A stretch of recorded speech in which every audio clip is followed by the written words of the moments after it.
Salam, saudara-saudaraku yang kekasih dalam Tuhan Yesus Kristus. Senang sekali kita bisa bertemu kembali di dalam pembacaan dan perenungan firman Tuhan di dalam persekutuan doa pada hari ini. Mari sebelumnya kita akan satu dalam doa sebelum kita membaca dan merenungkan firman Tuhan. Kita berdoa kepada Tuhan. Bapak, terima kasih, kami mengucap syukur untuk hari ini. Tuhan memberikan kami kesempatan untuk membaca dan merenungkan firman Tuhan. Mohon Tuhan yang menolong kami, Tuhan yang memimpin kami, sehingga firman yang akan kami baca dan renungkan bersama memberkati kami. Di dalam nama Tuhan Yesus Kristus kami berdoa.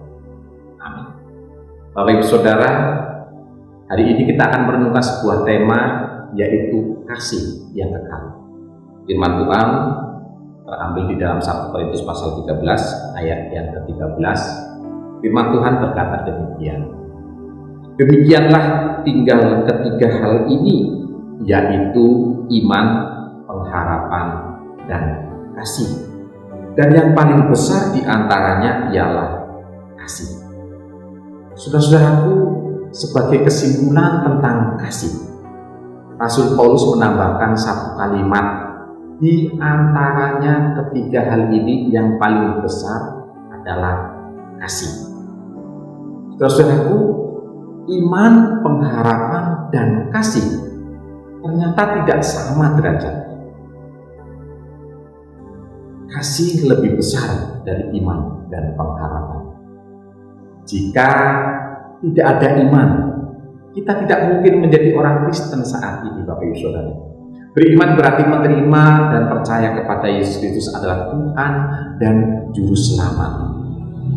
Melalui pengharapan, manusia mempunyai dunia yang akan datang.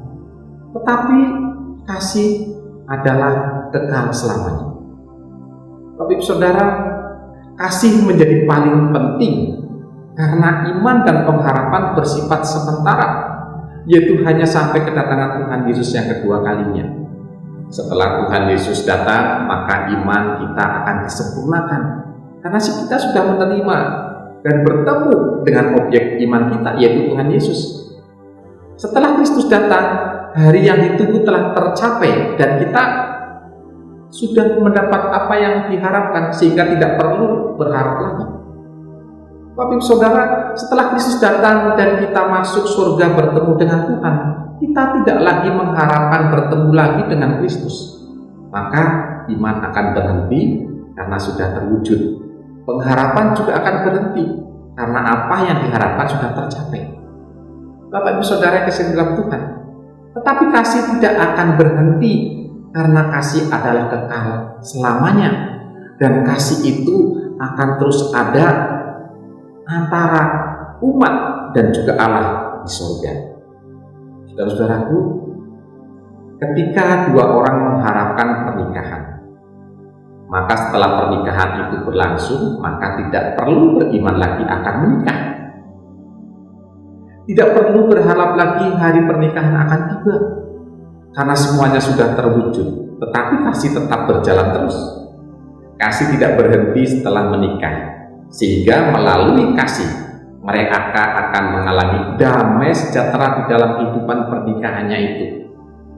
Bapak Ibu Saudara yang kekasih dalam Tuhan, jadi kasih ini adalah mempunyai hal yang penting karena kasih itu adalah kekal selamanya.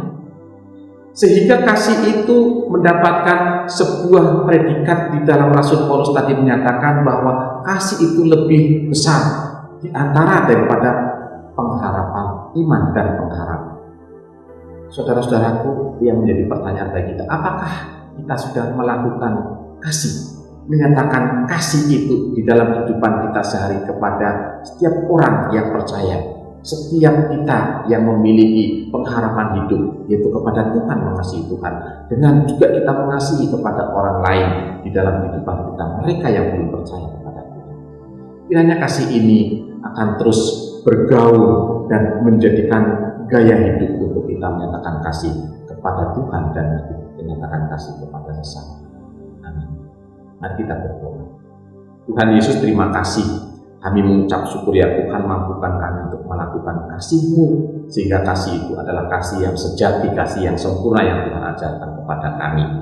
Kiranya kasih ini juga memberkati setiap orang-orang yang sudah menerima kasih itu, dan kasih itu akan bertumbuh iman di dalam Kristus kepada orang-orang yang menerimanya.